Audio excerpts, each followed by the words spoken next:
Hey, everybody. Welcome to Big Dumb Monsters. I'm Nick. And I am Chris. And this week we watched a really, really good movie. Oh, yeah. We watched Near Dark from 1987. Lance Henrikson, Bill Paxton. Directed by Kathryn Bigelow, who Yes. has directed arguably the greatest movie ever made. Yeah. Not Near Dark, which is good. It's really good. But yeah, Point Break, greatest movie ever made. If you haven't seen it, go watch it now. That's right. But yeah, we get into it like real deep. We love this movie. We'll let you know, like, flat out. Like, Yeah. It's great. It's vibey. Dirty vampires. That's what we need. Yeah. Sweaty leather. All right. Not sweat, and leather. Big Dumb Monsters talking about Near Dark. Enjoy the show.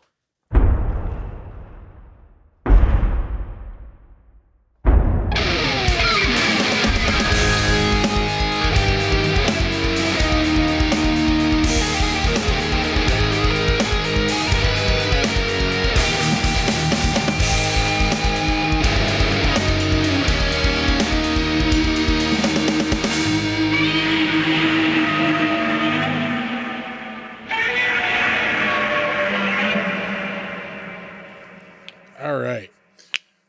So yeah, we're talking Near Dark tonight, folks. Yeah.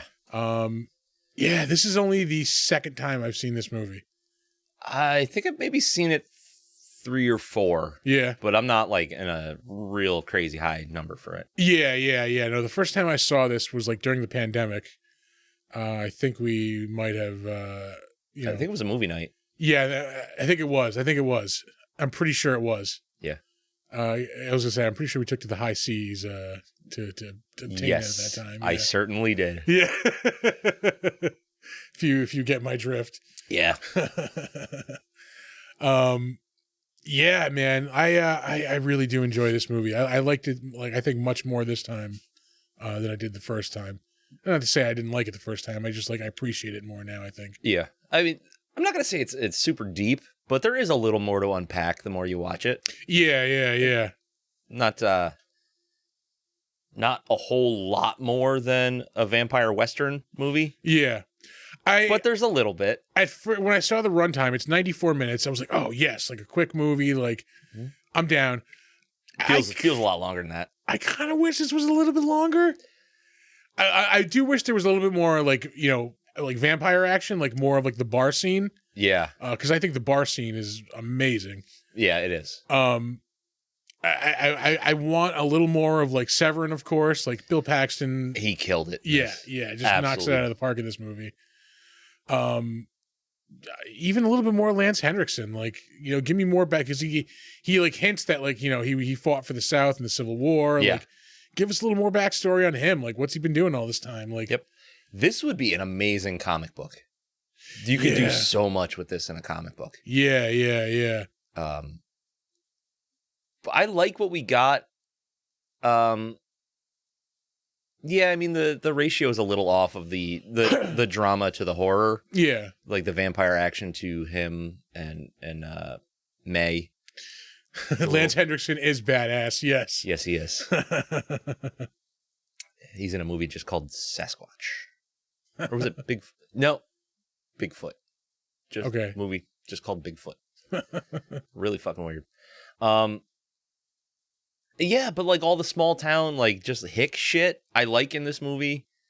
I like the fact that they're not your typical vampires. They're not like, there's no fangs, there's no facial feature changes. I do like that a lot. Yeah. I like at first, I think when I first saw, like, because this isn't like, these are like the same vampires as like Cassidy and like Preacher.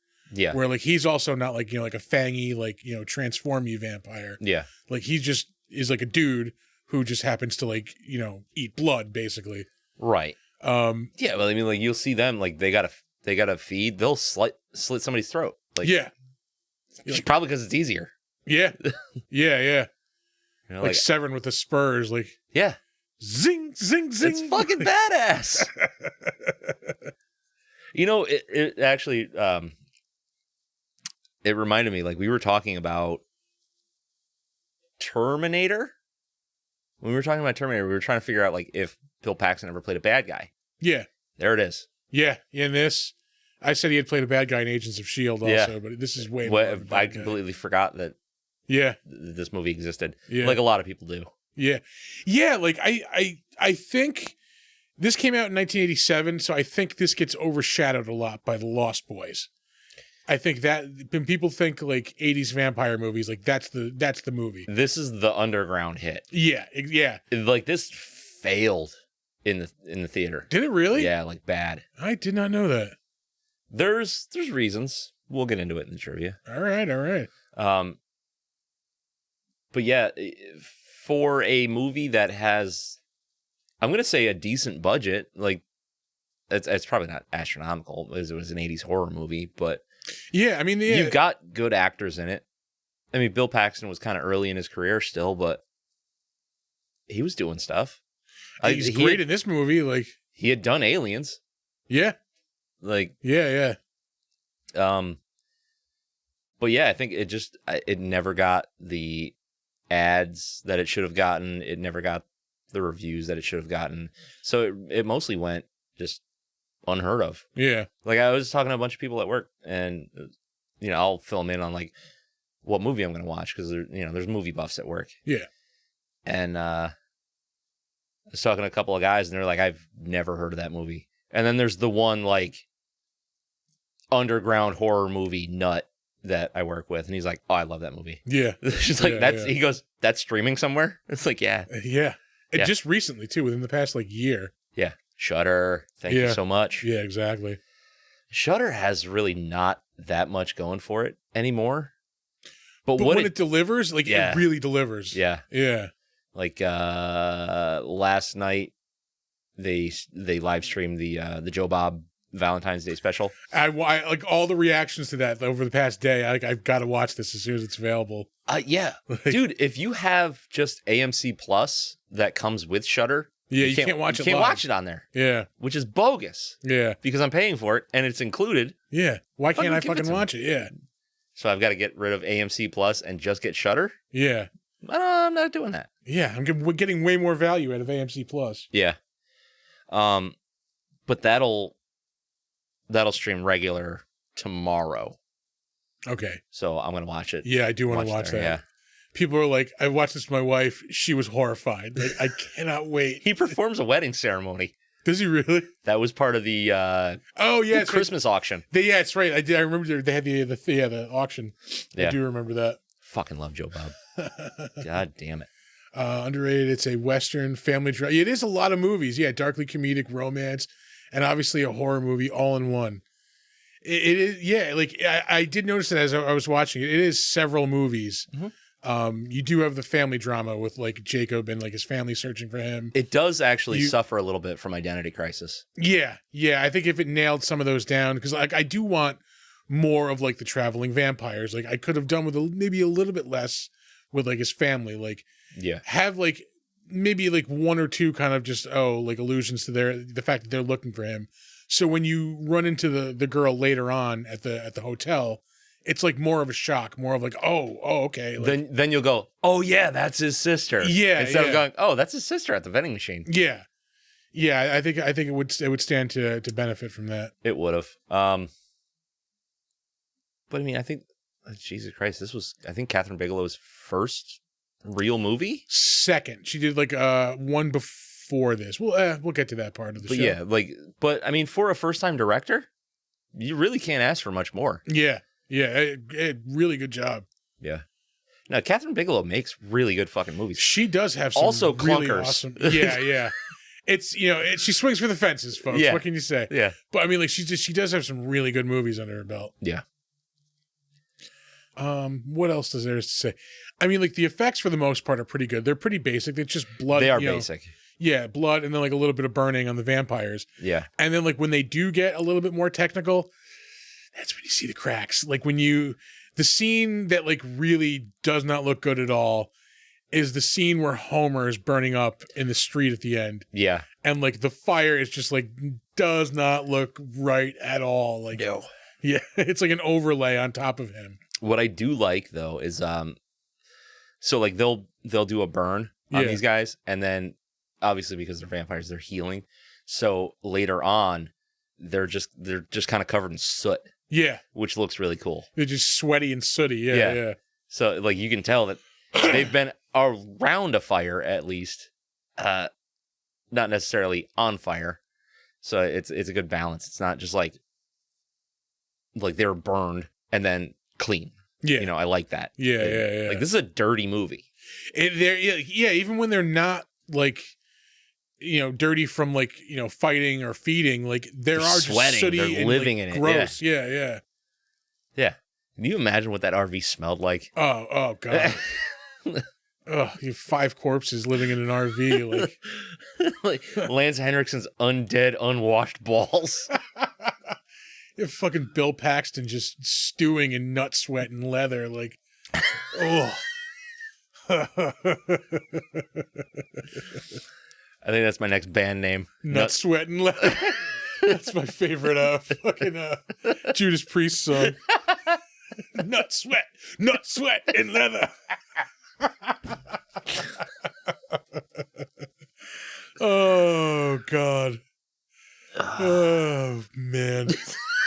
So fucking stupid. Yeah. We're scraping the bottom of the barrel at the beginning of the show, so there's nowhere to go but up from here. No, this movie's fucking rad. I don't know. I just like a dark movie. Like, and there's nothing overly hopeful until the very end of this movie. Yeah. Because he accepts his fate. He's a vampire. He's going to have to kill. And then he kind of doesn't have to because they pull it out in the end. Which is rad. Like, it's like the flawed hero kind of character. He starts off as not really like the paladin of the Wild West, but he's, in that mold. He's like he's definite good guy, generic hero. Your everyday like good guy, just dude. Like you're all American like kid basically. Like. But you can see him being kind of a creep here with May. Yeah, I'm not moving until you kiss me. Like, dude, fucking. You're like, chill. Sounds like my college days. But then he finds himself in this really shitty situation. He doesn't want to be a part of it. Obviously, he's trying to get away, and then he accepts more or less his fate, which is normal. Like that is what would fucking happen. I get bit by a vampire. I start turning into a vampire. I'm not hanging around my family. Like, I realize I got to go somewhere else because I'm going to have to fucking kill people. Yeah. Which is what he decides he's going to have to do. And then it all turns south, like whatever. The ending is the ending, but the journey seems based in reality, which I like. Yeah. It's not like he was this morally upstanding, grade A citizen, and then he just turns to the dark side on a flip of a switch. Yeah. There's grays. I like grays. They are my favorite aliens. But yikes. Goobacks.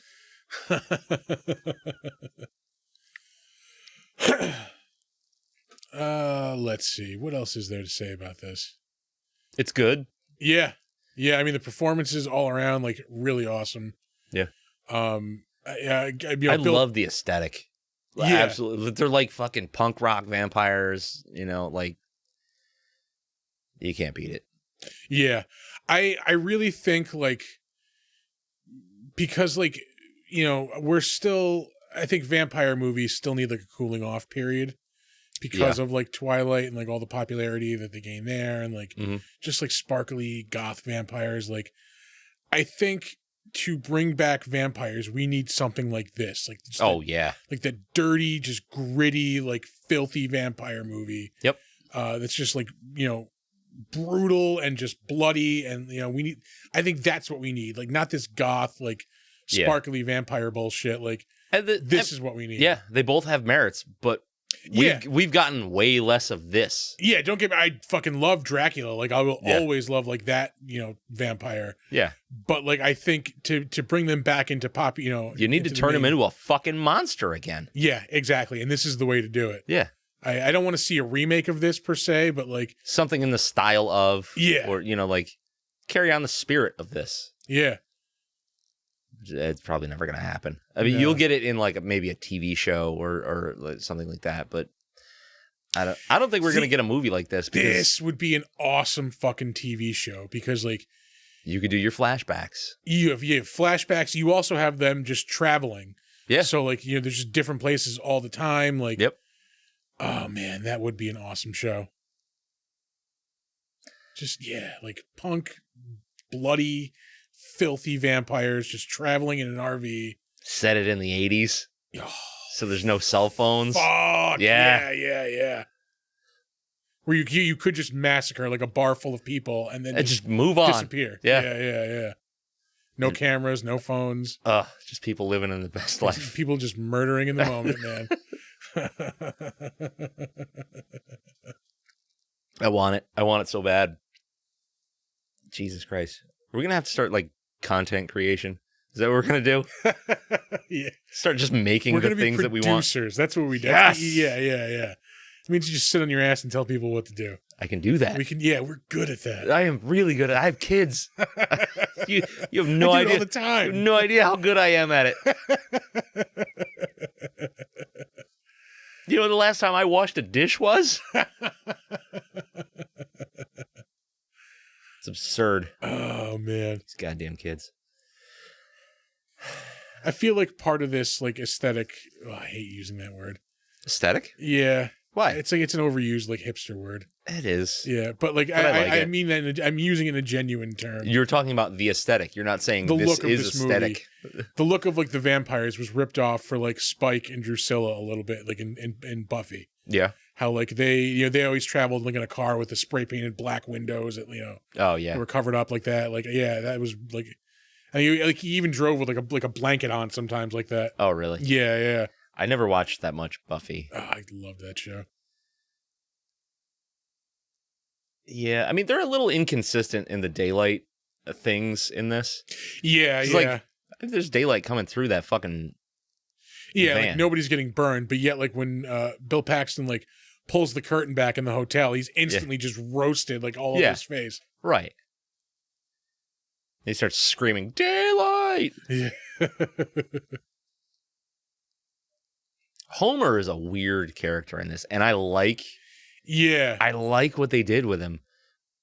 But he's also a little too creepy.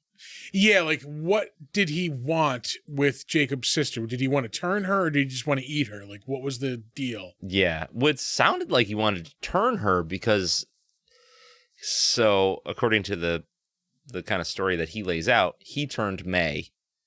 And then May was kind of like his caregiver, like that was his person. Yeah. You know what I mean? And then I'm blanking on his name, the main character here.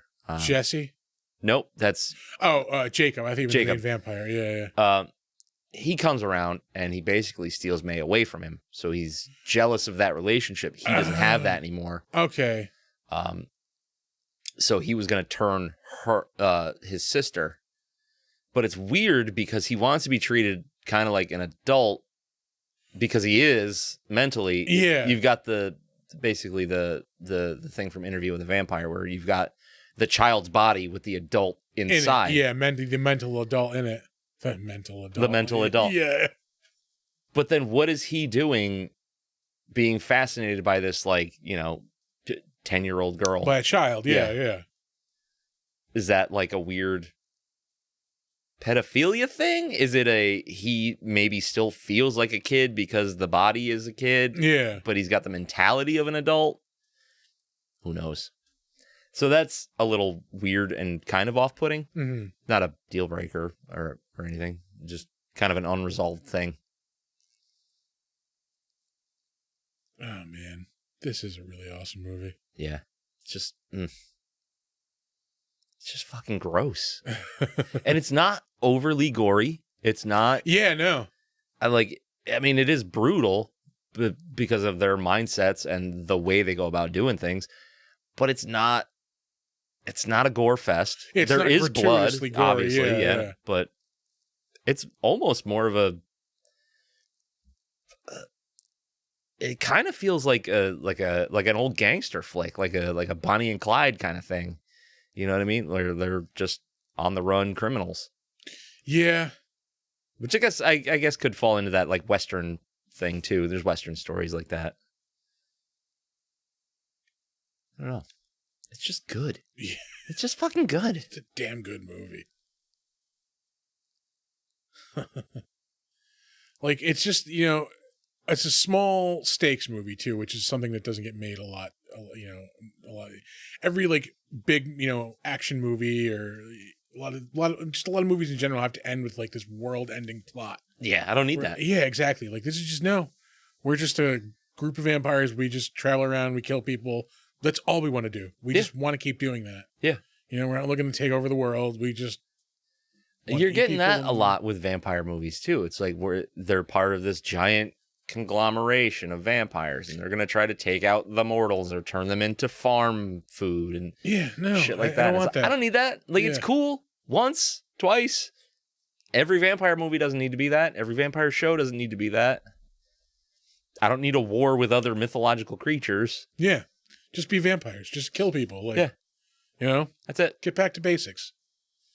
Vampire fundamentalists. We need them. That's a sticker. Now, how do I make that without being offensive to like certain groups? It just says big dumb monsters. Vampire fundamentalists. All right. Anyway. Yeah. You want to throw down some ratings on this movie? Yeah. I do like the little nod to the Chicago fire. Yeah, like remember the fire we started in Chicago? Yeah. I will ding this movie, like, for the most part, the effects are really great, but that scene with the fire, like, is just so not good. Yeah. So I'll ding it there. It does kind of get a little slow, I think, in the middle. Yep. I could have used another kind of like action scene. Give me a little bit more of that. Yeah. So I'll ding it for that. Overall, I'm gonna give this like a 7.5, I think. Okay. Yeah. I do enjoy this movie. I am pretty much with you. I love the look of the movie. Yeah. I love the characters. All the cars are like these old beat up like trucks and like nothing looks new. I kind of like that. Looks great. Yeah. The characters are awesome. Their costumes, their personalities, everything's great.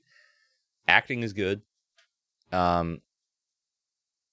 Yeah, like you were saying, it does get a little slow. Yeah. Around Act 2.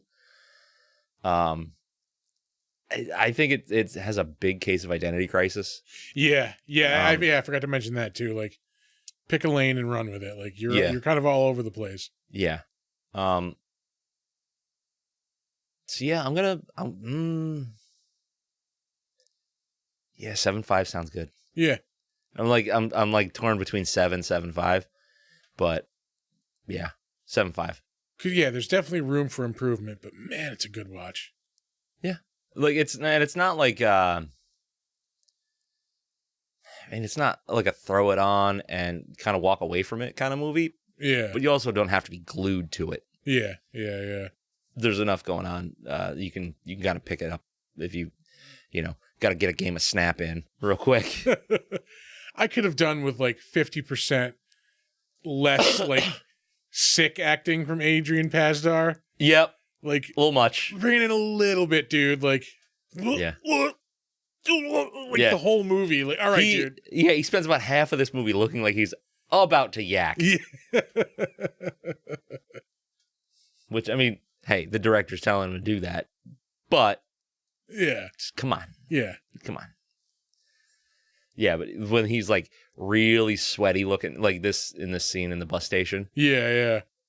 Yeah, when the cop's talking to him. I know I have looked like that before. Oh, fuck yeah. It's like you're really cold. Yeah, but I'm sweaty too.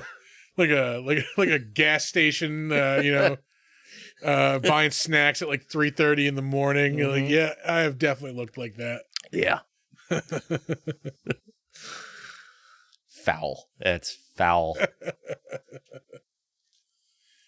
All right.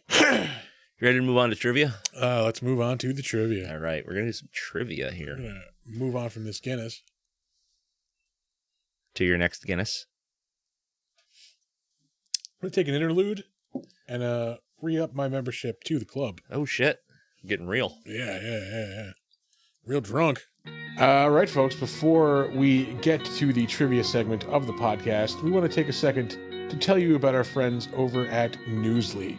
Newsly is an all-in-one super app for iOS and Android. It picks up the most trending articles on the web and topics that you choose at any given moment and reads them to you in a natural human voice. That's right. For the first time ever, the entire web becomes listenable all in one place. You can browse articles from topics that you choose and start playing, stop scrolling, and start listening to the web. You can follow any topic as specific as you like, from sports, tech, business, science, Bitcoin, or even the Cardassians from Star Trek. It will find you the latest articles and read them to you aloud. It gets Star Trek specific. You can get right down to it. Yep. They even have podcasts as well, believe it or not. You can explore trending podcasts from over 80 different countries. I will let you in on a little bit of a secret. You're going to find the Big Dumb Monsters podcast there as well. I actually have been using this. I've been using Newsly to actually listen to the podcast lately. Have you really? Yes, I have. Believe it or not, I have. They even have digital radio at Newsly. You can download and use Newsly for free now at www.newsly.me and use the promo code DUMBM and you will get a 1 month free premium subscription. So check them out. Head over to newsly.me and tell them, you know what? Tell them the Big Dumb Monster sent you. Yeah, do the thing. And now, back to the trivia. Yep. By the way, we are, in case you haven't noticed, drinking Guinness. I was telling Chris, I think before we were recording, I started my day at 9 a.m. drinking at the Ruck in Troy, which is a fine alcohol serving establishment. It used to be like really divey. Yeah, like diviest of the dive bars, and then they've classed it up a little bit. Like, and after spending some time in there, not bad, man. It's really not bad. I heard they have like legendarily good chicken wings there. I don't know if they still do, but they did. Yeah, they certainly did. There's like 2 more floors to this place now. Damn. Yeah. It's fucking crazy. But anyway, yeah, I was up at the Ruck drinking Guinness at 9 in the morning, watching the rugby matches. That was a good time. So I'm continuing the trend here. Okay, back to the trivia. So her future husband, James Cameron, suggested to Bigelow that she use the ready-made ensemble cast from his recent hit, Aliens. And thus Lance Henrikson, Bill Paxton, and Jeanette Goldstein all appear in Bigelow's film. Yeah. Michael Biehn had also appeared in Aliens and was considered, but he declined to participate. Huh. As he didn't really like the script. Yeah, maybe he would have been Jacob. I think he was originally thought of for Jesse. Okay. I could have seen him doing that. Yeah. You know what? I think I would have liked to have seen that. It would have been good. Yeah. Like, I don't know what they would have done with Lance Henrikson, but maybe the dad. Maybe had some another character, like another vampire. Yeah. That's another thing I like. They don't say the word vampire once in this movie. Not a single time. Yeah, I like that. Yeah. Yeah, it's like this is a good example of like doing away with the rules and not going overboard with it. Like, right. Yeah. Like, you know that they're vampires. Maybe they don't know that they're vampires. Maybe that's not like a thing in their, they just know that they world. like blood. Like, they need blood. Yeah. I was expecting this club in a can to suck. Chef's kiss. Beautiful. Yeah. Goddamn the club. Yeah. It's one of the finer dive beers. Dive beer, yeah. Just like this guy here. The old blue ribbon. Pabst Blue Ribbon. Pabst Blue Ribbon. A beer. Also, don't you fucking look at me. That movie's fucking weird. Yeah. During filming, the cast and crew had to deal with a train that would stop at the same intersection every night. One night, Bill Paxton, in full makeup with a half his face missing, saw one of the train workers leave the diesel engine and went up to him saying, "Hey man, there's been an accident. And if you think I'm bad, wait till you see the other guy." Bill Paxton seems like he was a fun dude. I get that vibe. Yeah, man, like, he just seems like he was a good dude. Mm-hmm. I'm going to say we probably lost a good one. But I'm going to say that without any knowledge of his actual life. Yeah, exactly. Disclaimer. Asterisk. Yeah. So, I don't know. Maybe he drowned kittens, but... Sometimes these movie folk just not that great in real life. Yeah. Trust me.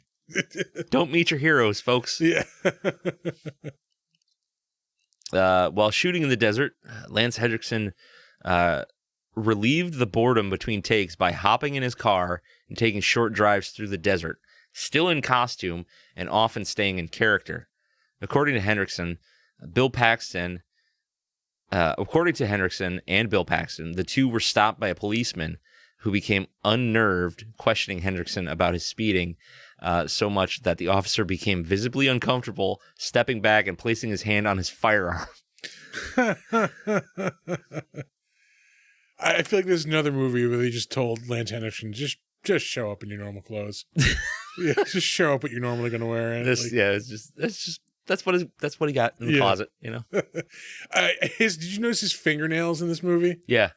I am pretty sure those were real, like, long fingernails. Like, no, they're fake. Oh, were they? Yeah. I was like, did he just show up like that? Like, did nobody tell him to show up like that? Because none of the other vampires have, like, the fingernails like that. No, and that's another thing where they leave out details, but there's things. So it's like, is it just because he's that old? Like, his hands start to become more like claws? Yeah. But if you'll look, some of the fingernails are actually broken. So really? they look lived in, which is fucking rad. Yeah. I swore those were real. Like, no. Again, like, Lance Henrikson just showed up with those. Like, nobody told him to do that. God. I think if they were real, you'd probably see the nicotine stains on them. There is nothing yellow. Grosser than a long yellow fingernail. Like, yeah, it was like Guinness, like, old, like, World Book of Records. Oh, God. People with the long fingernails look like Fritos.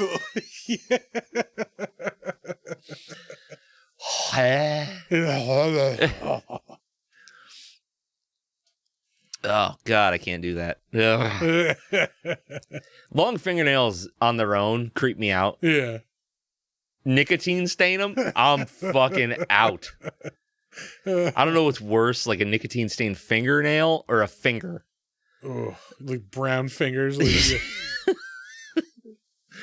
You know who's got them real bad is fucking Leonardo DiCaprio.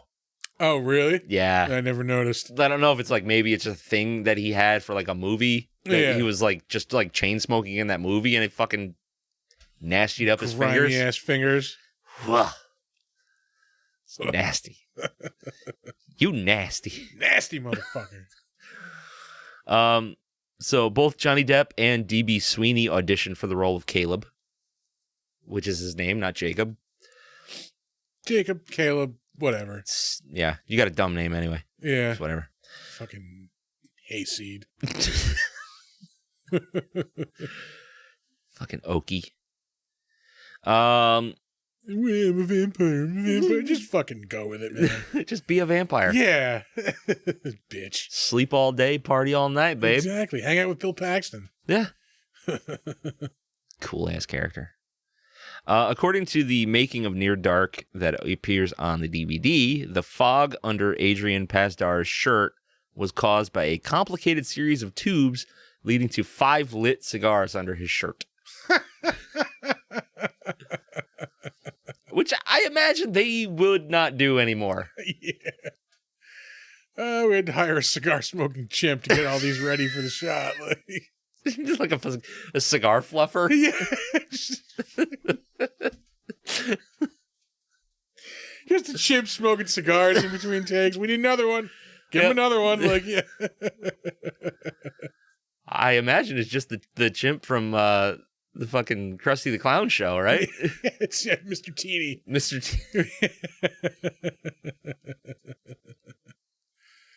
But I was gonna say I did like how like that. I thought it was a cool effect, like the scene where he's coming home and like he's just like smoking as he's like stumbling home. Yeah, he looks like from a distance you go, oh, he's drunk, like goddamn kid, and then you realize, oh, he's on fire. Yeah. Question mark. This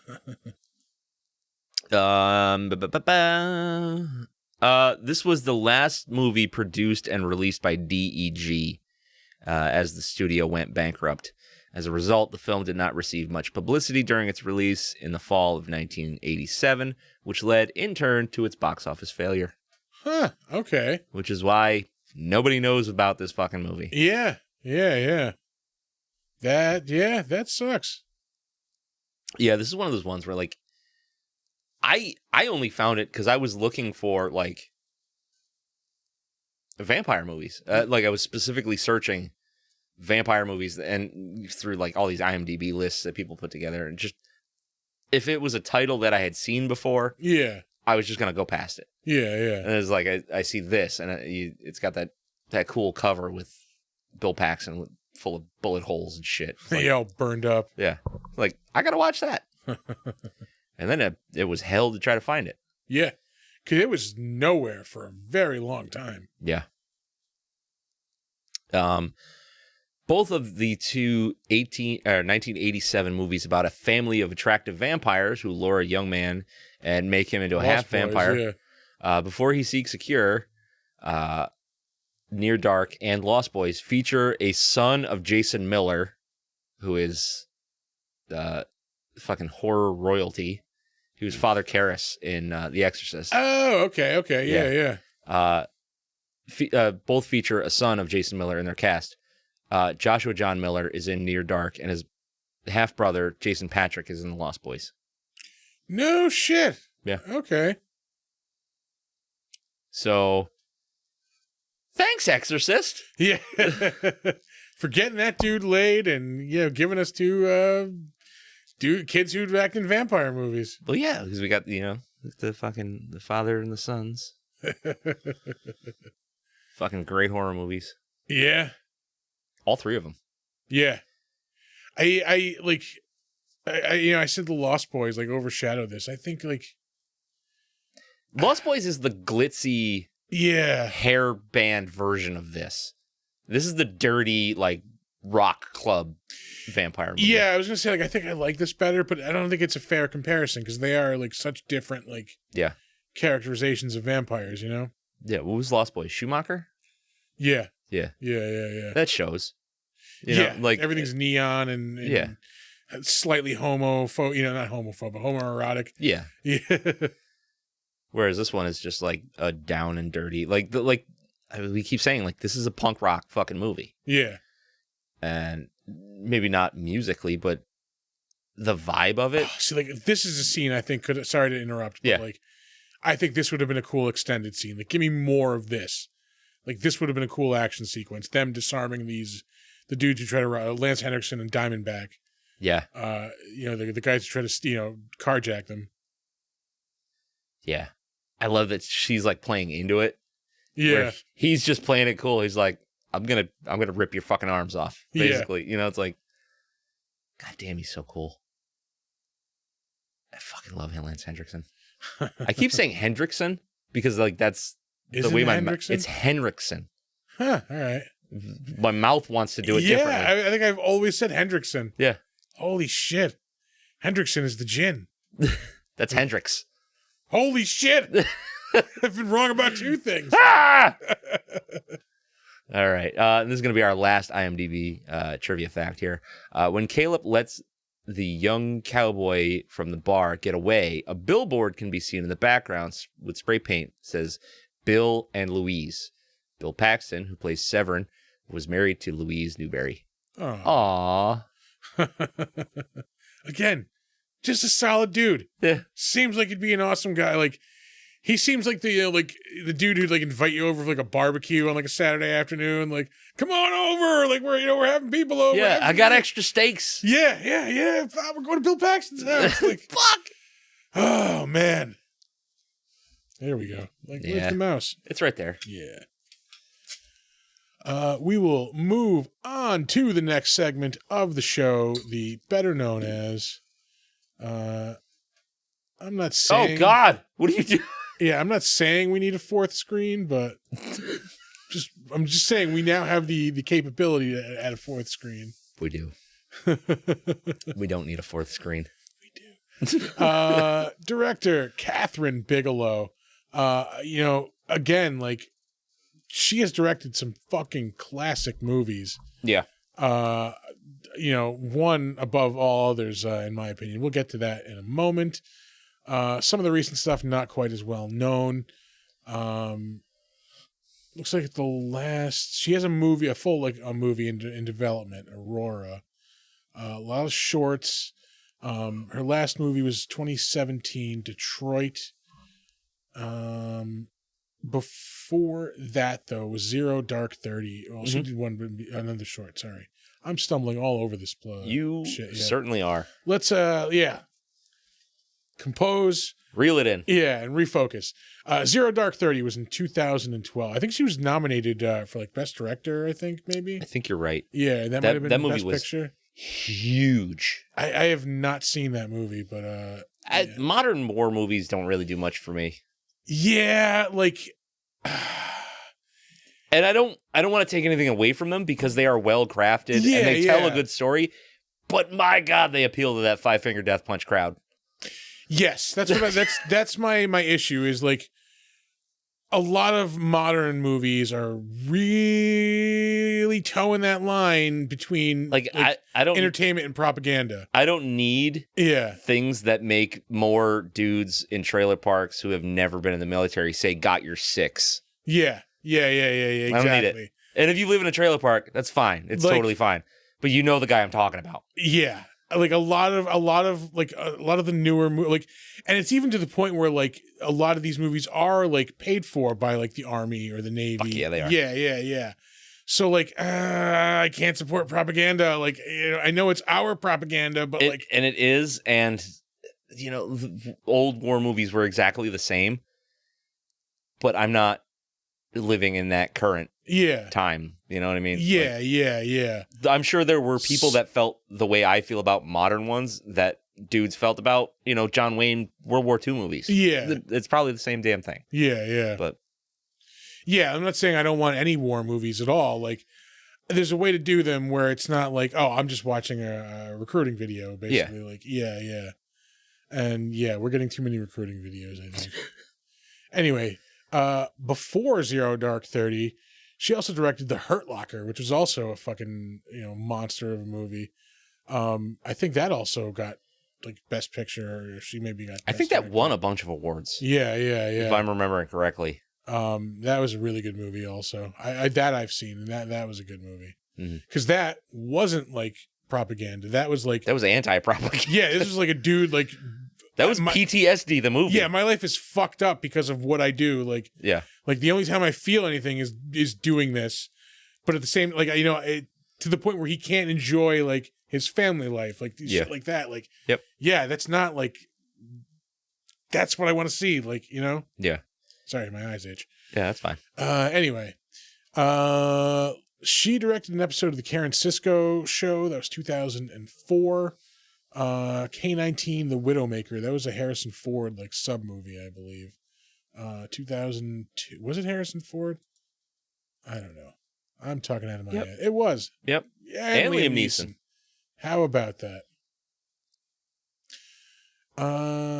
She directed 3 episodes of Homicide, Life on the Street. She directed the movie Strange Days in 1995. That was a really good movie.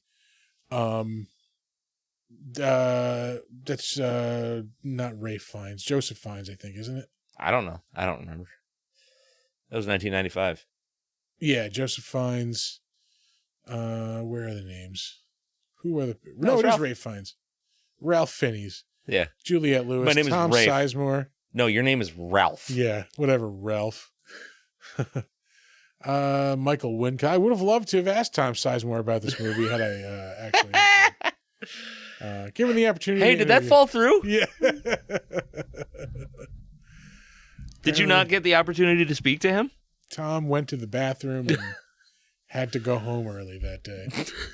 Anyway, aside from that, one of the greatest fucking movies ever made, if not the greatest movie ever made, Point Break, 1991. It's fucking up there. Yeah.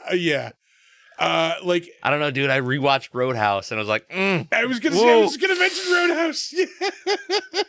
I just watched Roadhouse the other day. Dude, it's going around. It's like been on fucking TV all week. herpes. Yeah. And coincidentally, both have Patrick Swayze. Yeah, that's just There's something to be said about the Sways. Yeah. That is a movie I can watch anytime, anywhere.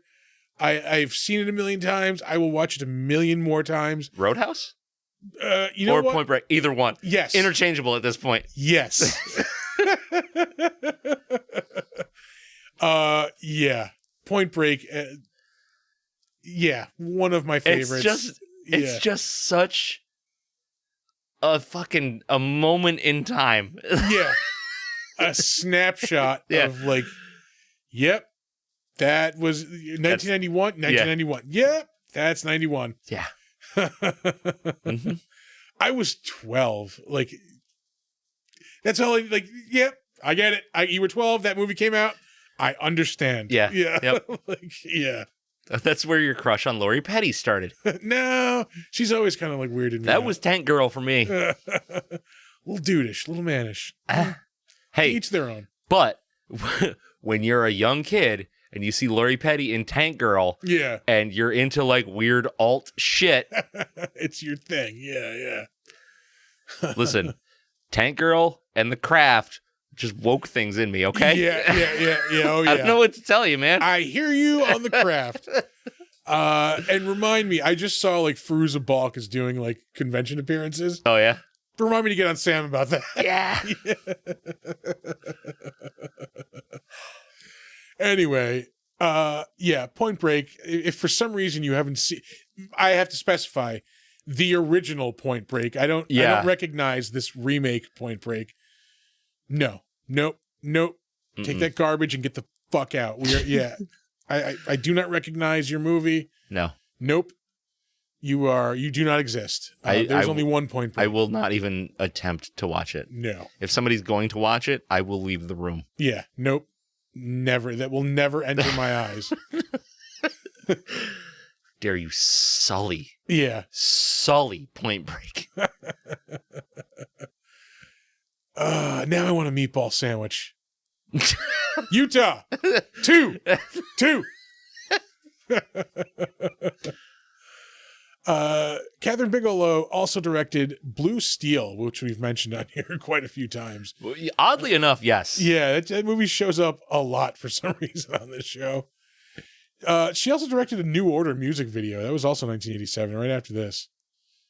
And this was her second feature-length movie. The first one was The Loveless, 1981. She took a 6-year break in between movies. She doesn't direct movies very frequently. But man, there's some good ones in there. Yeah. Moving on, Adrian Pasdar, known probably most as what's his name, Nathan Petrelli in Heroes. He was the politician brother who could fly. Oh yeah. He was in 24 episodes of Agents of S.H.I.E.L.D. He was in Lethal Weapon, the series. Yeah.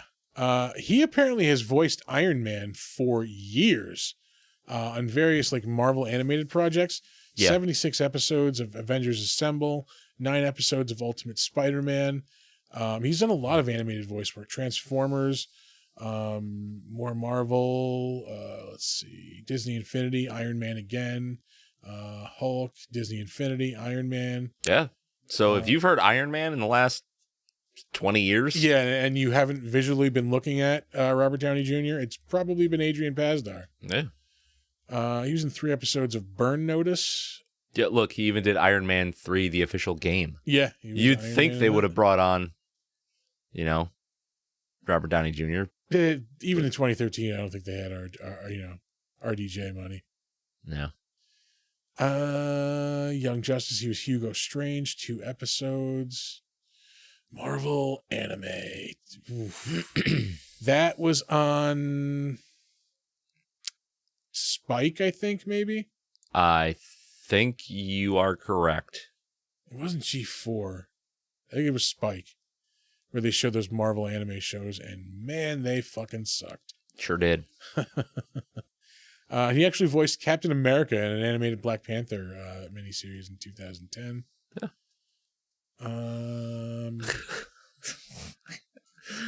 I hate when they don't shave.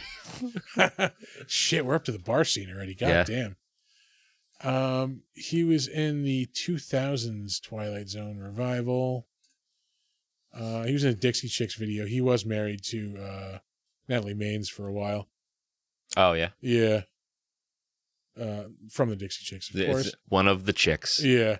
Because they are no longer the Dixie Chicks. They're just the chicks, yeah. He was in the NBC House of Frankenstein miniseries from the 90s, 1997 to be specific. Which I kind of want to rewatch again. I'm sure it's not good, but what the fuck? I don't think I ever watched it. I remember, I think I watched like the first part and I dug it and then missed the second part. Oh, yeah. So this was like before streaming. It's ruined. Yeah, so you just never saw it again. Yep. Let's see. He was in Carlito's Way.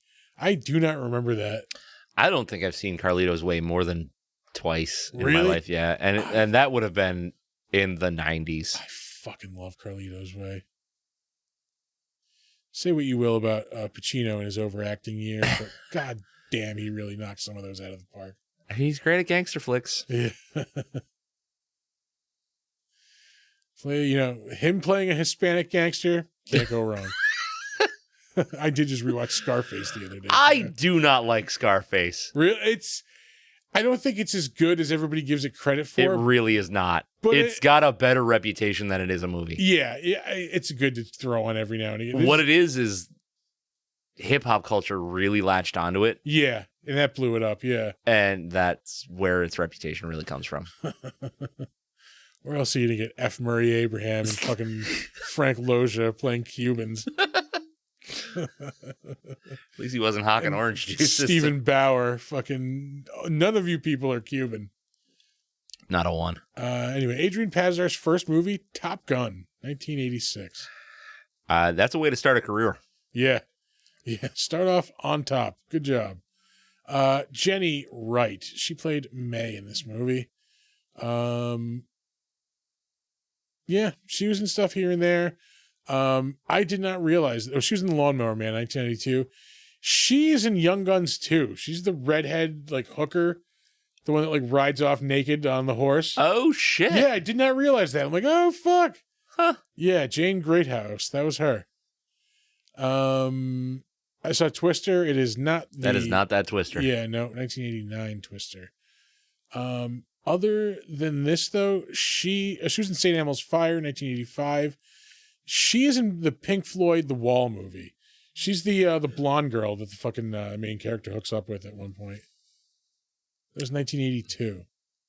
I haven't seen that in so long. Yeah, I haven't seen that since like... It's been the mid-90s. Yeah. The mid-90s, I think. Yeah, college, high school, maybe. Anyway, moving on. Lance Henrikson, no D. We've talked about him multiple times before, so we'll just kind of blow through the highlights here. Yeah. I mean, Aliens, he's Bishop. Pumpkinhead. This is the same thing that happened last time. We were like, yeah, he's legendary because he was in... Yeah. Because he's Lance fucking Henrikson. Yeah, exactly. He's weird. He's awesome. He's Lance Henrikson. We'll move on. Yeah. Bill fucking Paxton. Also, we've talked about many times. But rest did he in do peace. Did he do any directing? Or no, he did. Yeah, he did.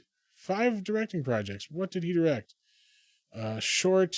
Oh, he directed Frailty. That's right. Yeah. Fuck, I love that movie. He directed Is that the fucking claymation, like, fish heads, roly-poly fish heads? That might be. He directed that? Barnes and Barnes fish heads, 1980. That's fucking wild. He must have directed that, and then, like, SNL bought it. Yeah. I remember, like, I don't know if it was on, like, during Monster Vision or something, but I remember turning on, like, TNT once, like, in the middle of the night. Because, like, I just woke up, like, I couldn't fall back to sleep. Like, yeah. Throw on TV. And then Fish Heads was on? My TV was on TNT, and that was what came on. Oh, so you didn't get to go to sleep. Yeah, huh? I'm like, what the fuck is happening? Yeah. The greatest game ever played. This is a baseball movie, I believe, is it? Nope. Golf. Yeah. All right. Well, he directed it. So, actually, it's a Disney movie. Yeah, it's Shia LaBeouf. That actually got pretty good reviews, if I remember correctly. Like, it was a big deal of a movie. All right. Yeah, Casey Jones was in it. Elias Koteas. Mm-hmm. And a bunch of people nobody's ever heard of. Anyway, moving on. Jeanette Goldstein is one of those people who just like, oh, you probably don't even realize like all of the things you've seen her in. Yeah. She's in like most of James Cameron's movies. I mean, she is probably Aliens, Terminator 2. Yeah, I mean, she's probably most well known as Private Vasquez in Aliens. Yeah. And believe it or not, that is her first role. Yeah. Did not realize that. And that's and like, if you don't know that, if you're from the Capital District, if you ever listened to The Edge when they went from commercial break to music and they went, "Let's rock!" Yeah. That was her. That was her.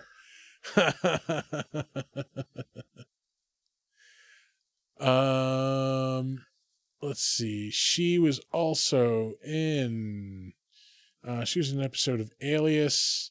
An episode of 6 Feet Under, ER. She's in a couple of different Star Trek things. She's in a voice in the Star Trek Invasion video game. I want to say she's in the Star Trek Generations movie. She's in Fear and Loathing in Las Vegas. She was in Titanic as Irish Mommy. Weird. Yeah, sounds like the stripper that comes out on St. Patrick's Day. Fucking... She's got like potato pasties. Yeah. Or like leprechaun hats. Like... Or are they gold coins? Yeah. Yeah, Star Trek Generations. I'm Irish, shut up. Yeah. She was an original MacGyver. Of course, she is in Terminator 2. She is one of John Connor's step-parents who gets murdered by the T-1000. Yes. She's in Lethal Weapon 2. She is one of the she's the cop who gets blown up on the diving board. Like they hide a bomb on the diving board. I gotta watch those again. I haven't seen them in a Lethal long Weapon time. was on AMC like yesterday. I was watching it while I was working. Was it yesterday? Working? No, I fucking have been working my ass off as of recently. Oh yeah. Anyway, yeah, this was 1987, and right before this was Aliens, 1986, her first role. Tom, do I have anything non-alcoholic left to drink? Because I have wicked cotton mouth.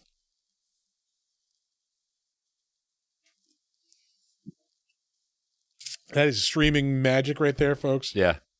I'm sure this is all compelling entertainment. Anyway, Tim Thomerson.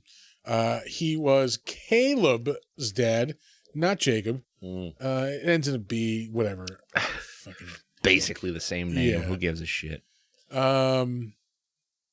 Yeah, this dude was in a lot of shit. He still is in shit every now and again. Does some voice work. He's in a couple of the Saints Row games. Those are like if you took GTA and a big bag of meth, right? Yeah, just like mix it all together. And maybe like a Four Loko, like just dump it on top. For juice. Yeah. Keep it moist. Like a slurry.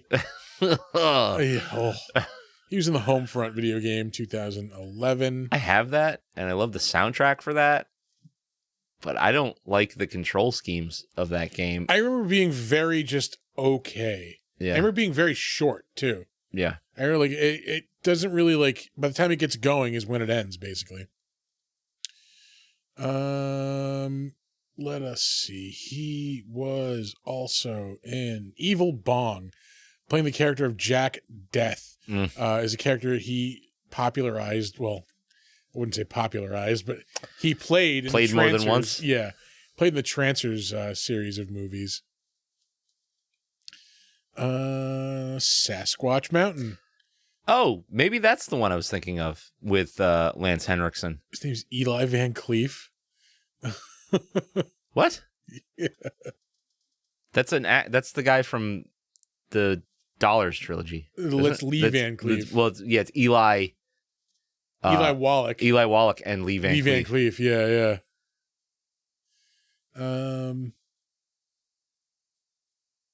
To Kill a Mockumentary. Ugh. 14 episodes of Days of Our Lives. Tim Thomerson. That's right. I'm like, who the fuck are we talking about? Yeah.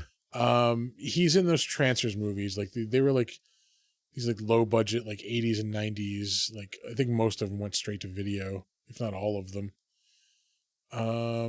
He's in an episode of Sliders, episode of Ally McBeal, episode of Arliss. He is also in Fear and Loathing in Las Vegas. Like 3 or 4 people from this movie are in Fear and Loathing in Las Vegas. Weird. Yeah, I wonder what the connection there is. He's in 3 episodes of the USA steamy classic, Silk Stockings. I'll have you know, I did start watching that. Did you really? I did. What is the premise of this show? Is this like a sexy detective agency or something? So, okay, there are 2 detectives, and they work what one of them calls silk stalking cases, and it's like high-profile people that have been murdered. Yeah. And it usually winds up being some kind of like sexy mistress kind of thing. Like, yeah. But these 2 have the hots for each other, but they're also like best friends, so they don't want to fuck up that and their detective work by fucking each other. Yeah, like a bunch of fucking so it's going on. just sexual tension. Yeah, while 2 people are trying not to fuck amidst all the fucking crimes. Pretty much, yeah. Not like all the fucking crimes, like all the fucking crimes. Like, yeah. Yeah, fucking hyphen crimes. Yeah, fucking related crimes. Yeah. It's pure 90s magic. Oh, dude. It's everything I remember from watching with the lights off with nobody else around because we weren't allowed to watch it. He plays the character of Liam Gallagher in a movie called Escape from Atlantis in 1997. How hilarious would that have been? Like, if they actually got Liam Gallagher to play that, we need to escape from Atlantis, you fuckers. Yeah. He probably would have been drunk and surly. Yeah. A little bit angry. A little bit, rude. Just a bit.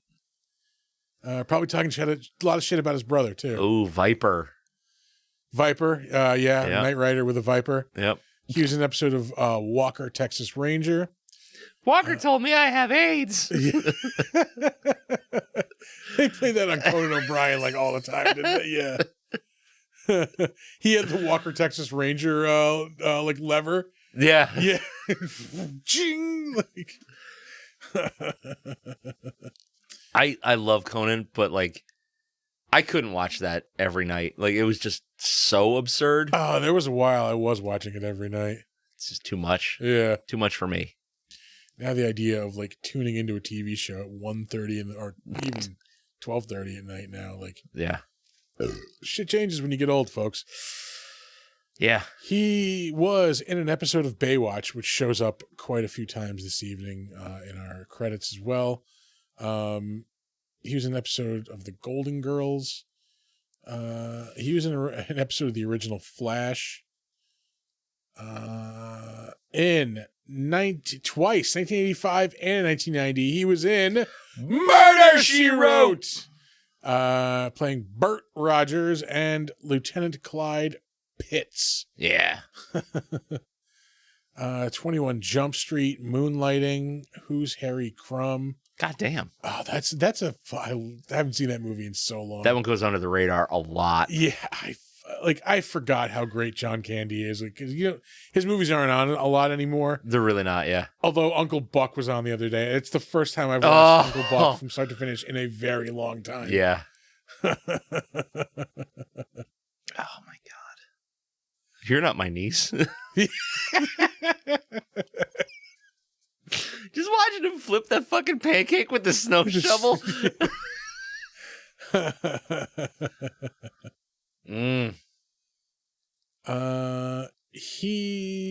There's one I didn't want to go over. Did I go over? Yes. This movie is like goddamn vanished. The Wrong Guys, 1988. I don't think you can find this. I think it might be on YouTube, and like that's about it. It's like packed with comedians. 1988. They played like when they were kids. They were in the Boy Scouts. Holy shit! Yeah, Can you go back up just real quick? Can you scroll through that? That's actually what I was looking for. Yeah, I forgot that it's compressed, so it looks weird. Yeah. The cast is like stacked with people. Louis Anderson, Richard Lewis, Richard Belzer, Tim Thomerson's in it.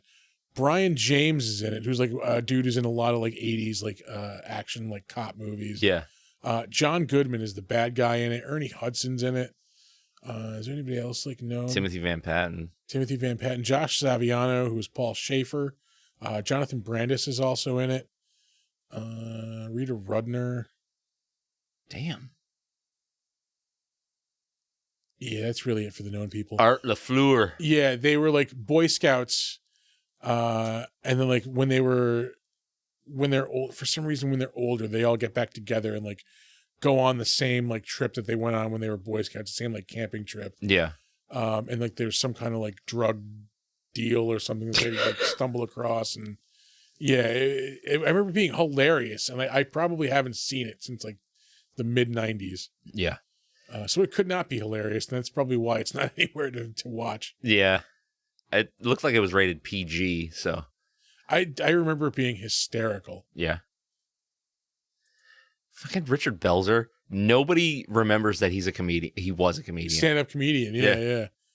They just know him as the detective fucking Munch or whatever. Yeah. Dude was fucking hilarious. Tim Thomerson was also in Iron Eagle, 1986. Didn't they make like 6 of those movies? I believe so. Yeah. That was when fighter jets were popular in the movies. It really kind of wasn't. Like, when it came out, yeah, the first 2. But then they were just like kind of... Yeah. They were trying to like hang on to it.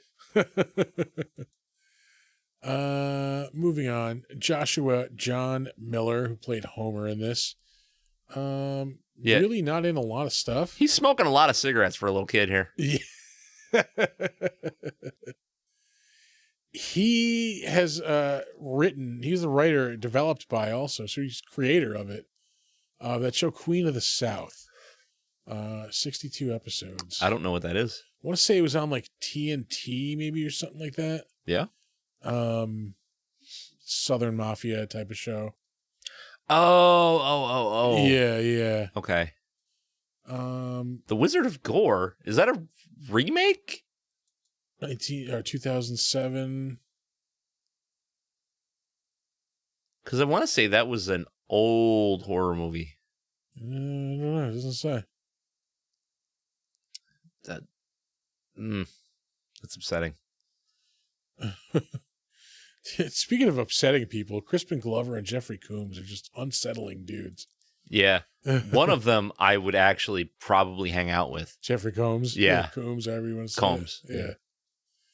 We'll move on from Tim Thomerson. There's really like not much else to... 21 Jump Street shows up a couple of times. Mm-hmm. Oh, no, I'm sorry. Not Tim Thomerson. The Kid. He was in River's Edge also. That was a pretty good movie. That was 1986. I want to say that's Keanu Reeves' like first movie, maybe. 86? That could not be correct. I might just be pulling that fact out of my ass. Let's see.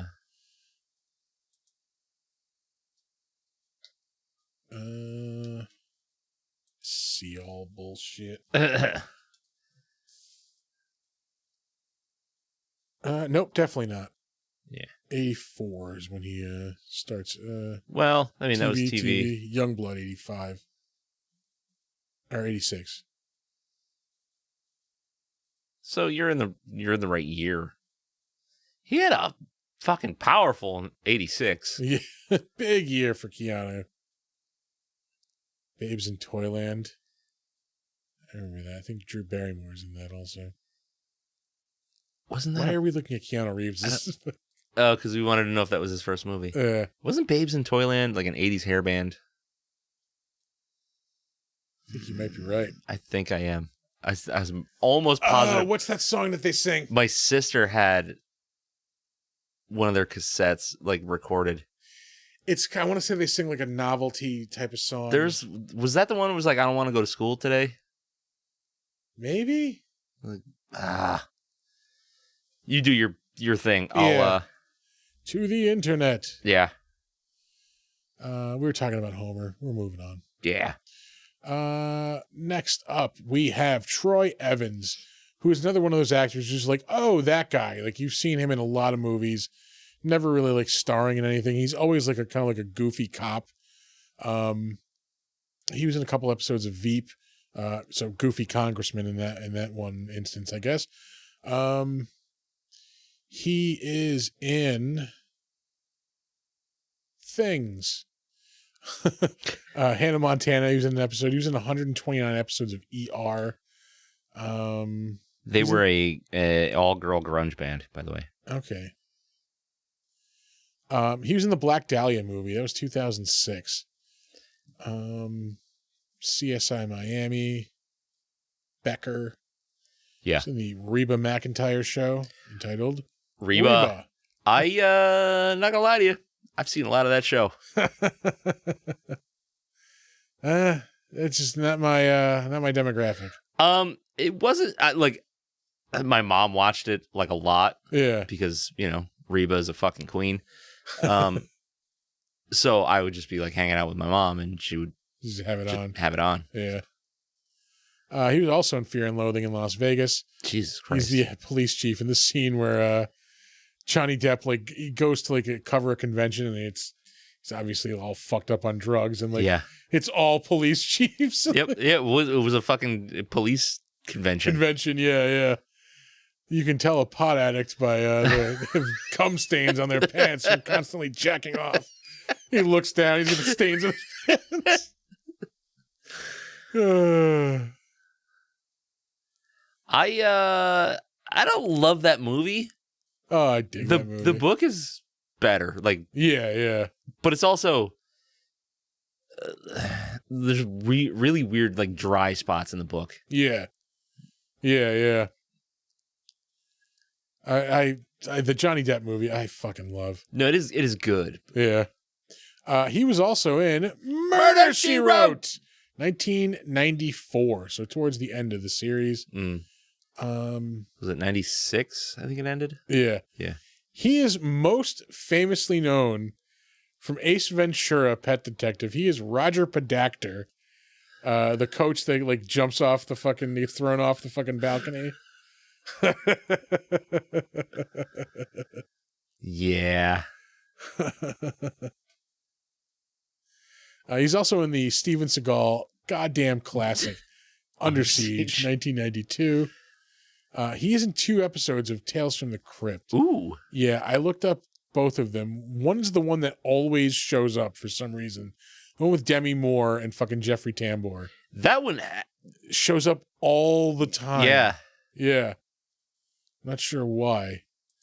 And the other one was... Where did Tales from the Crypt go? There it is. Just under. Season 4. Split. It's the one with Joe Pesci, I believe. Yeah. I don't remember this one either. Yeah. Swindler. Jack Loves Money. And Twins. Yeah, it was a pretty good movie. Yeah. But he was also in The Lawnmower Man. I didn't like that movie. Yeah. I haven't seen it since it was new, but I didn't like it in 92. So he is also in the, I say this unironically, comedy classic. Yeah. Men at Work, 1990. And then before that, another comedy classic, My Blue Heaven, also 1990. And he was in Matlock in 1989. So we have old people solving murders all over the place this evening. Oh, boy. He's also in Halloween 5, The Revenge of Michael Myers.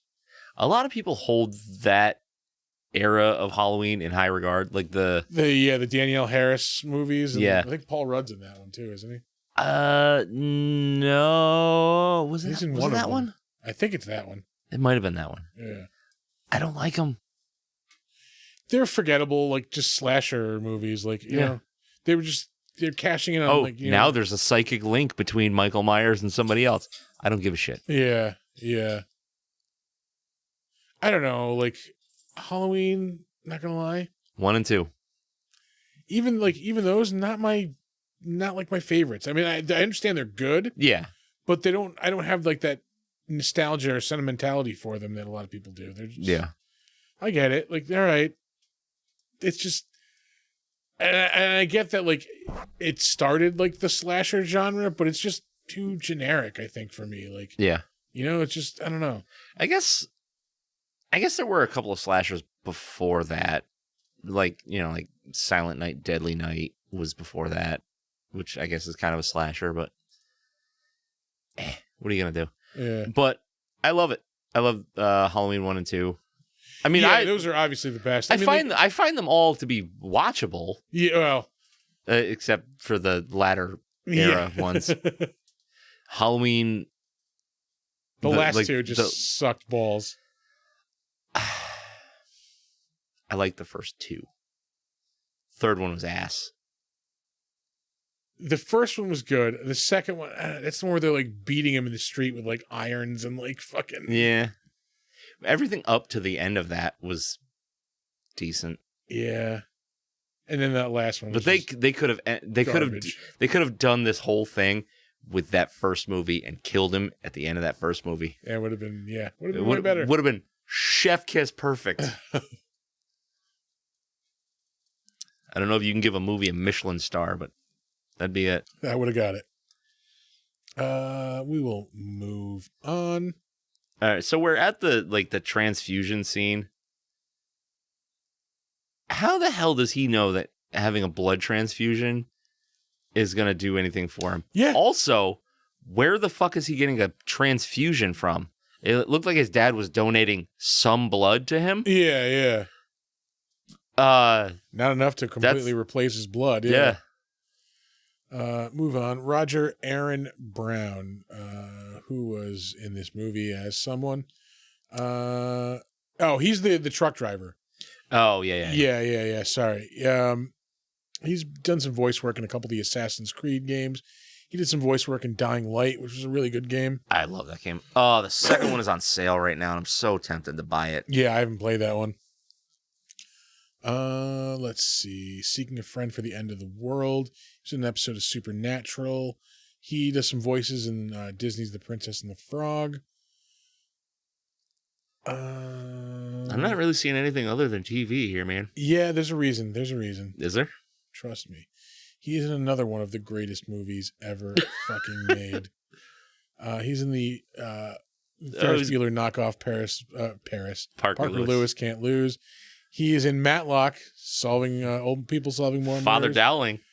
Father Dowling and Matlock. Maniac Cop 2, RoboCop 2. Oh, yeah. He is an original flavor. Meet the Applegates. Meet the Applegates, the Roach movie, yeah. He's an Alien. Alien Nation, sorry. Don't mean Alien. Yep. He's in Action Jackson. He is in, is it 1986?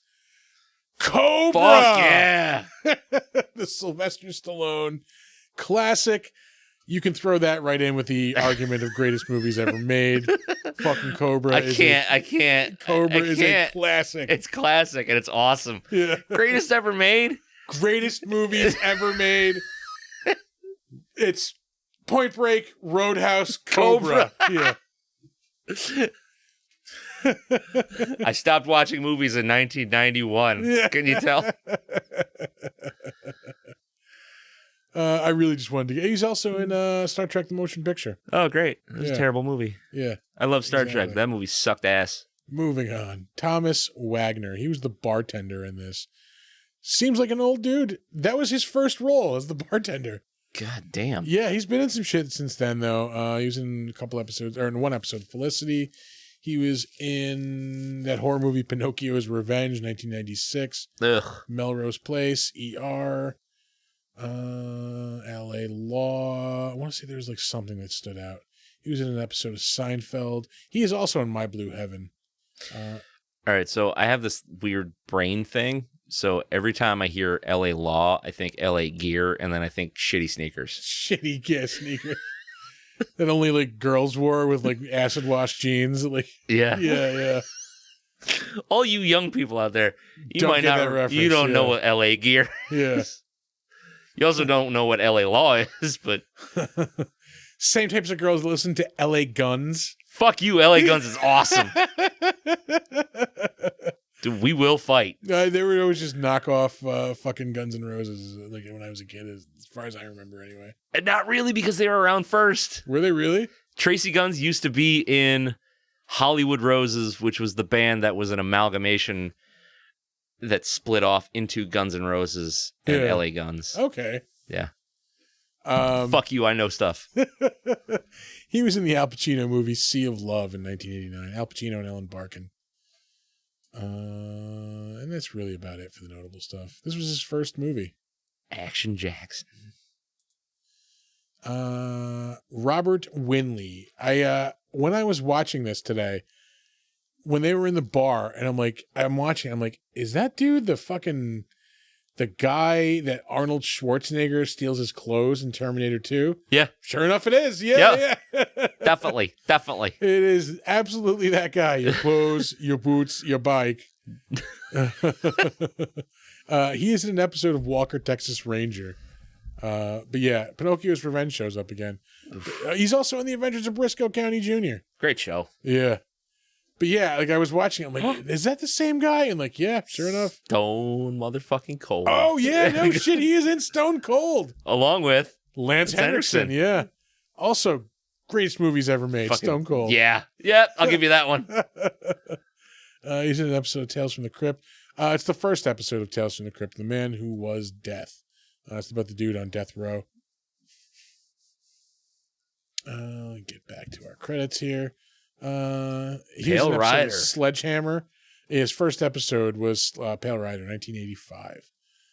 And lastly, James LaGrosse, or LaGrosse, I don't know how you say that. There was a reason I saved this dude. What the fuck was it? What the hell was he in this? He is... I don't remember. We'll get there. We'll get there. Some guy. There is a reason I saved him. Point Break? Oh, he is in Point Break. Oh, no. The remake. Ah! But he is in Point Break original flavor. Oh, was he? Yeah. Dude, have some fucking respect, man. You're in the greatest movie ever made. When they say, hey, do you want to be in a remake of the greatest movie ever made? You say fucking no. No. I'm in the greatest movie ever made. Why would I sully my own reputation? Yeah. Also, he was in Constantine. That show was amazing, and they need to bring it back, and I'm fucking mad that they won't. They keep, like, almost bringing it back, What and then the it always just falls through. Oh! Oh, I got paper towel. What is happening with our beers? Oh, bam!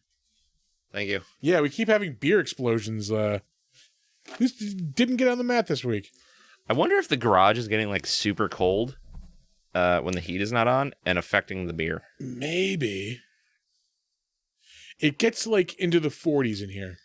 Like, when I turn my car on, the thermostat's usually like at 45. Yeah. Yeah. God damn it. 6 episodes of one of the best TV series ever, Justified. I still haven't watched much of any of that. I'm sorry. They made a movie of The Sixth Gun? I don't even know what that is, my man. It was a comic. Oh, failed pilot adaptation. Oh. It was a comic. Cullen Bunn wrote it. It was like a Western. And I want to say like the plot was like there was these 6 like cursed guns that were like created, and I have the first book and I remember really liking it and then just never finishing the rest of it. Oh, really? Yeah. I have that problem too. Yeah. There's a plot synopsis right here. Set in the Old West about 6 cursed guns that give dark powers and are tied to its owners until their deaths. That sounds fucking rad. Yeah. Yeah, I remember it being really awesome. Because the woman who has it, like, her husband had it.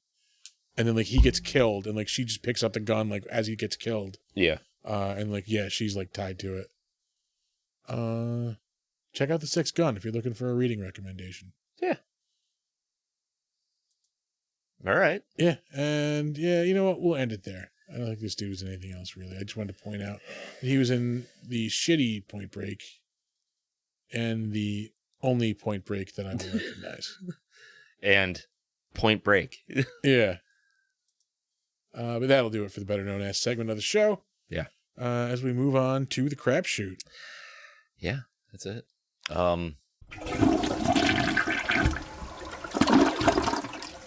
I watched this week fucking movie that people have been talking about. Was hyped. Was fucking sat down expecting, a fucking really awesome experience. Watched Skinamarink. Yeah, everybody's huge piece of shit. Really, everybody's fucking raving about it. Piece of shit. Really? Yep. Like just like an overall quality thing, or it's yes, yeah, quality content. It's a bag of shit. I'm sorry to the person who made it. You made a bag of shit. You made a bag of shit. It's he made it for like $5,000, and like it shows that it's a $5,000 movie. Yeah. It's just like there's no plot really. It's just like music video shots strung together, and I think you're supposed to like interpret a story from it. Oh yeah. Of like these kids who wake up and like their parents disappear, and like it's just whispering and like just weird imagery, and that's it. It's a piece of shit. Again, I'm sorry. It's a piece of shit. It's a student film. Is what it looks like. What it sounds like is like interlude cuts from like a 9 Inch Nails DVD. Bingo. 100%. Yeah. No, I was so hyped to watch it. I am glad I did not go to a theater to watch it, because I don't want to add another like title to the list of movies I've walked out on. Like I don't think I finished it. I think I got halfway through. I'm just like, I can't. Yeah. I physically cannot. Or walk out of a movie at your home. Yeah. It's what the fuck, man. Yeah. I really think that like. Well, I know this for a fact. Like people like. If you join any kind of like, because I've almost quit like the Joe Bob group multiple times over this. Yeah. Because these groups are just a series of like people latching on to an idea and then posting about it, and then people endlessly posting about that same idea. Right. Like, just because they saw somebody else post about it. Yeah. Like for about a week or two. And it just beats the shit out of things. Like, that's kind of what happened when like Barbarian came out. Yes. Yeah. I was like, all right, I'm going to watch it. Yeah. I really wish you guys would shut the fuck up over it, though. Yeah, the hype kills it, yeah. And trust me, the hype doesn't kill this movie. The movie kills itself. Yeah. I hate to shit on it, because, like, it's independent horror. Like, yeah, we need it. Yeah, you're doing your thing. I respect that. I love that. I do not understand the fucking praise for this movie. It is unwatchable. Really? Yeah. Unwatchable. Ugh. I don't. Did I watch anything really? I feel like I watched something else too, and I don't remember. You know what I watched? I watched a documentary on Nolan Ryan today. Right. Not relevant to anything involved with this show, but that's what this segment is for. I was just watching it. It was like, I like sports documentaries, and I like the idea of baseball. I can't watch it. Like, yeah. I can watch it live. Live is different. I cannot sit and watch a fucking TV. Baseball game. It's the most boring thing ever. Like, yeah. And like the way they're talking about this, and then the way they show the interstitial like cuts of him playing the game. Yeah. It was fucking awesome. Like a really well crafted documentary about Nolan Ryan. And if you are unfamiliar, Nolan Ryan was one of the best pitchers to ever play the game. Yeah, oh for sure. And his stats say so. But he also pitched for almost 30 into fucking it, like years. his 50s. Yeah. He was like 44 when he retired. No shit. I thought he was older than that. Yeah. Well, he retired in the 90s. He started in the 60s. Yeah, exactly. So yeah, the dude had a fucking career. There we go. Our friend Shirley Duff is Yep. blending in with our mouse mat. Yep. Which is covered in old horror movie. This is not posters. the end with which you open beers. No, it's not. This is the end with which you open beers. Wow. I was trying not to hit the mic, so that was why there was a subpar throw. Bank shot. Yeah. I don't think I really watched anything. Oh, Shelley watched, and I, by proxy, watched all of the Bastard Son and the Devil, or what the fuck is the show? I have no idea. It's an English show, and it's kind of a mashup between like Harry Potter and like This is the scene. This where none he's of on the fire. Yeah. Hold on, I have to because when he first starts smoking, it looks weird too. Right here.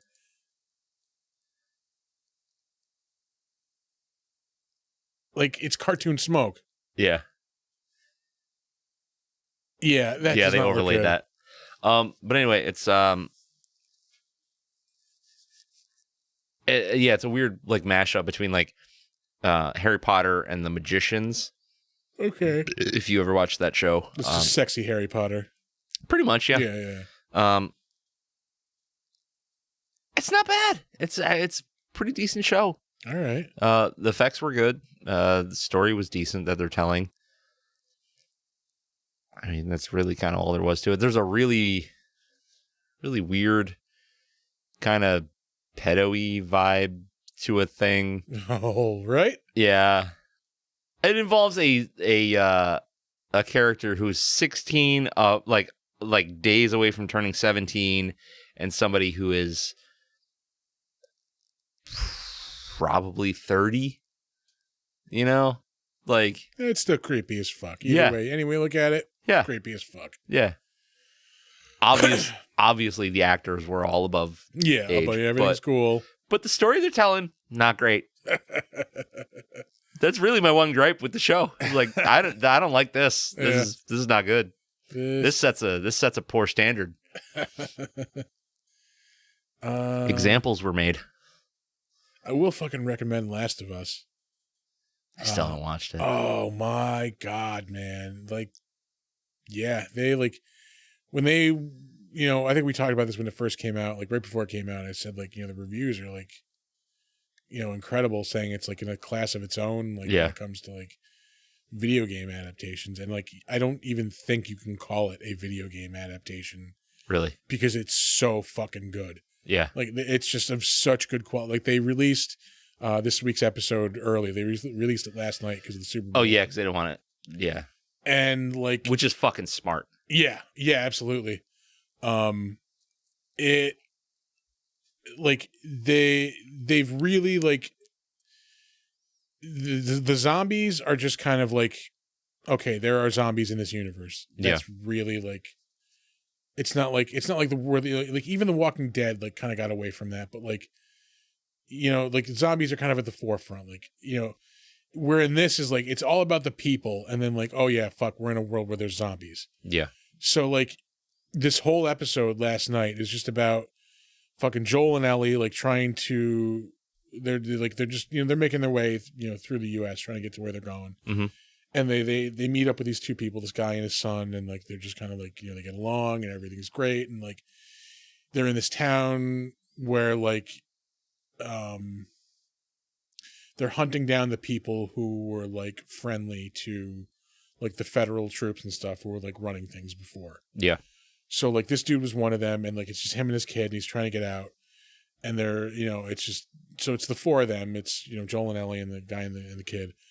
And it's just all about them, just interacting, and and then them being chased, and then they inevitably get to the part where the people who are chasing them catch up, And like you're so focused on the fact that, you know, the drama, like the human part of it, you're so focused on that you forget, like, oh yeah, this is a zombie show. Yeah. So like as you're focused on this, like all of a sudden you hear like rumbling and like, what the fuck is that? And then like the ground opens up and thousands of fucking zombies start pouring out of the ground. Like, Awesome. yeah. Like, holy shit, this is awesome. Like, this giant fucking like hulking like fungus zombie comes like emerging out of the hole. Like, like so I never played the games, but like this is making me want to. Yeah. I definitely I played the first one. I never played the second one. Yeah. And like I want to replay the first one. They are porting them. They are porting them to PC with like the remaster versions that they're doing. So I might wind up picking them up that way. But it was just like, oh yeah, like, you know, we live in a world where like zombies got the Darth Vader treatment. They're not scary anymore. They're just fucking party foul. Oh yeah. that was hey, I couldn't help it. So yeah, I mean, like, you know, zombies aren't scary anymore. They're just and then like, oh yeah, no wait, they're fucking scary. Like it's just like you see this street and then like, you know, 1 second there are no zombies in it, and then 10 seconds later there are hundreds of zombies like just spewing out of the ground. Like, it was fucking awesome. Yeah, I'm gonna have to watch it. But like, I do this thing where I get into a show, and then if it's on a weekly release, you hit that wall. I'll hit a wall. Like, I hit it early with Rings of Power and House of the Dragon. Oh yeah. I didn't make it more than 3 episodes into each one. House of the Dragon just like got so good. It just kept getting better and better and better. Yeah, I just cannot stand Matt Smith's fucking face. He's such a bastard in that show, and it works so well. Yeah. It bothers me to look at him. I've said it before. I'll say it again. He looks like a Frank Quietly drawing. He does. He's all lumpy and shit. Gross. Ah, God damn it. Let's see. Anything else? I don't know. I don't think so. Like, I haven't been watching anything lately. I've been like, so I've been trying to down movies lately. I watched a lot of movies. I watched Memento again for the first time in probably like 15 years. I hated that movie. Really? When I've watched it, I fucking hated it. Oh my God, it was so good. I don't know how good that movie was. I don't know if I was in the wrong headspace or what, but anytime I tried to watch it, dude, I forgot how good that movie was.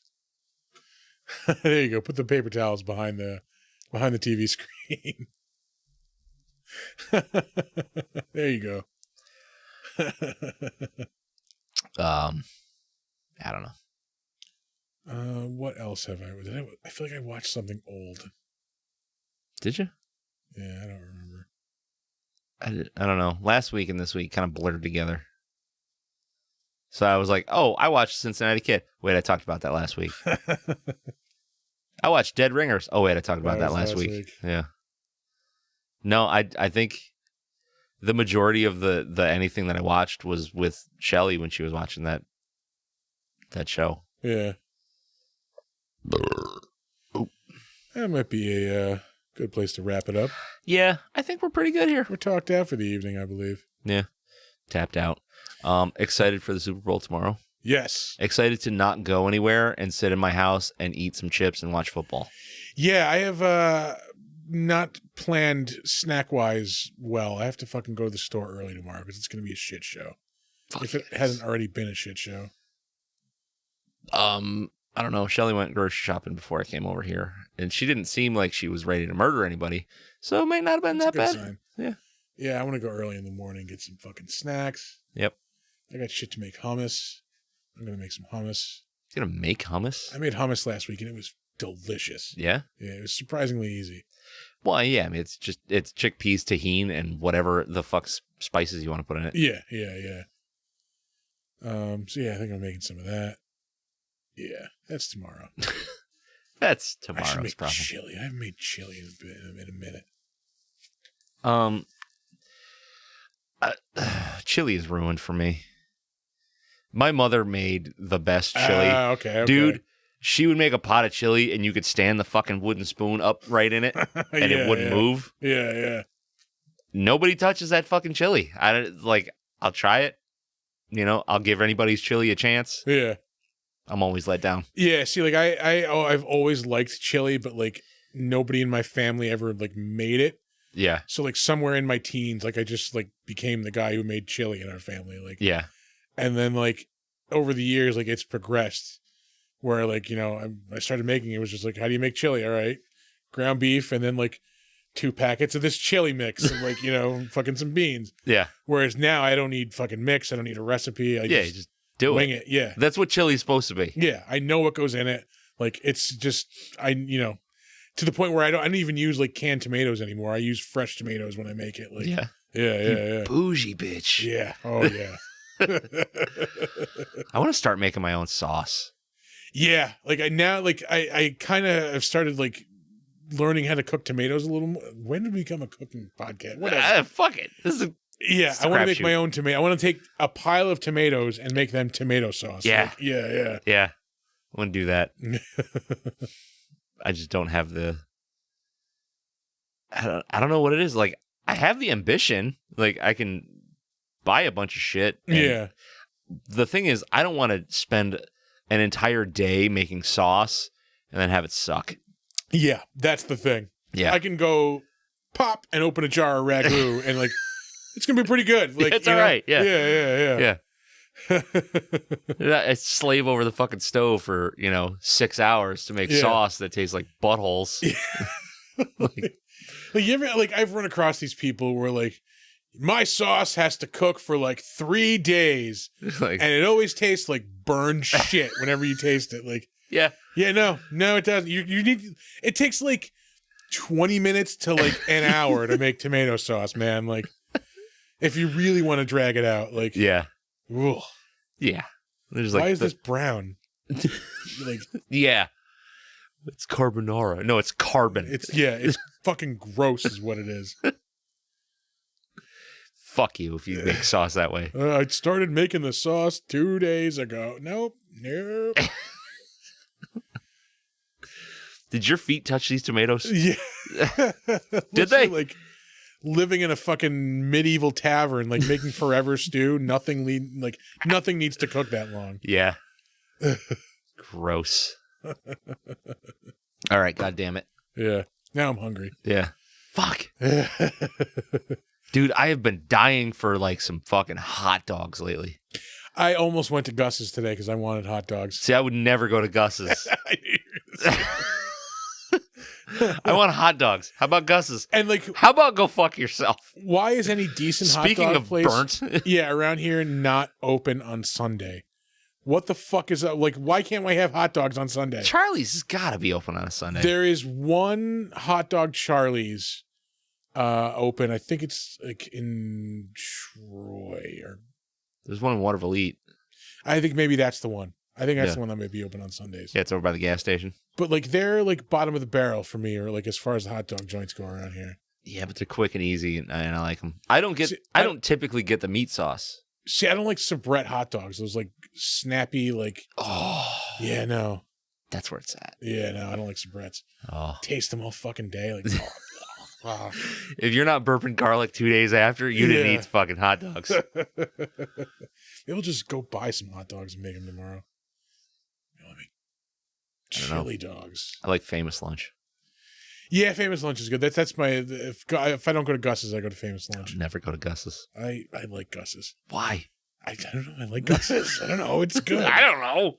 It's cheap. It's people told me I like it. Yeah, it's fucking like cost me $8, and I walk out with like 10 fucking hot dogs and a cheeseburger. Like yeah, yeah, an athlete's mouth. Herpes of the esophagus.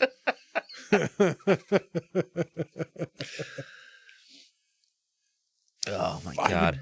Goddamn shoot some! It's 10:02, so they closed 2 minutes ago. Who? Gus's. Who gives a shit? Yeah, I do because I want a hot dog. I wanted a cheeseburger with the works from Gus's. All right, we're gonna give you our socials, and we're gonna get the fuck out of your life. Yeah. Our website is www.bigdumbmonsterspodcast.com or www.bigdumbmonsters.com. Different URL, same website, takes you to the same place. If you want to send us beer suggestions, movie suggestions, segments suggestions, things we can do for the show to make it better for everybody, shoot us an email, bigdumbmonsters@gmail.com. If you are on Facebook, find us on Facebook. We are Big Dumb Monsters Pod. If you are on Slasher, the all horror social network, we are Big Dumb Monsters Podcast. Hit us up on Steam. We have an account there, Big Dumb Monsters. I think it's Big Dumb Monsters Podcast. Yeah, it's Big Dumb Monsters Podcast on Steam. All right. Sorry. Go ahead. Yeah, find it. Do I have anything else? No, I thought that was it. That's it. That's mine. Check us out on Instagram at big_dumb_monsters. You can also check out these stream videos on YouTube now. You can also check out the podcast slideshows on our YouTube channel. Mm-hmm. We're at Big Dumb Monsters on YouTube. Be sure to like some videos, subscribe, stop by, check us out. You are watching us on Twitch, but if you're listening to the podcast, you can come subscribe to us on Twitch. Come join us on our Saturday night stream show. Where else? Oh, our merch store. Come check out our merch store at TeePublic. TeePublic, yeah. Yeah, check us out there. I think that's all the places we are located currently. I hope you're right, because Yeah, I don't want to that's a lot. start adding any more to this. Yeah, it's a few. It's a few. That's a lot. Yeah. Ooh. But yeah, that's all we got for this evening, folks. That's it. And if you haven't yet, watch Near Dark. It's available on AMC Plus. Yes. I think that's it. I don't think there's anywhere else you can get it right now. I think it's Shudder/AMC Plus, and that's really about it. Yeah. But yeah, check it out. Awesome movie. Or take to the high seas if you need to. Yar. Yeah. That's it. Yeah, thanks for joining us, everybody. All right. Bye-bye.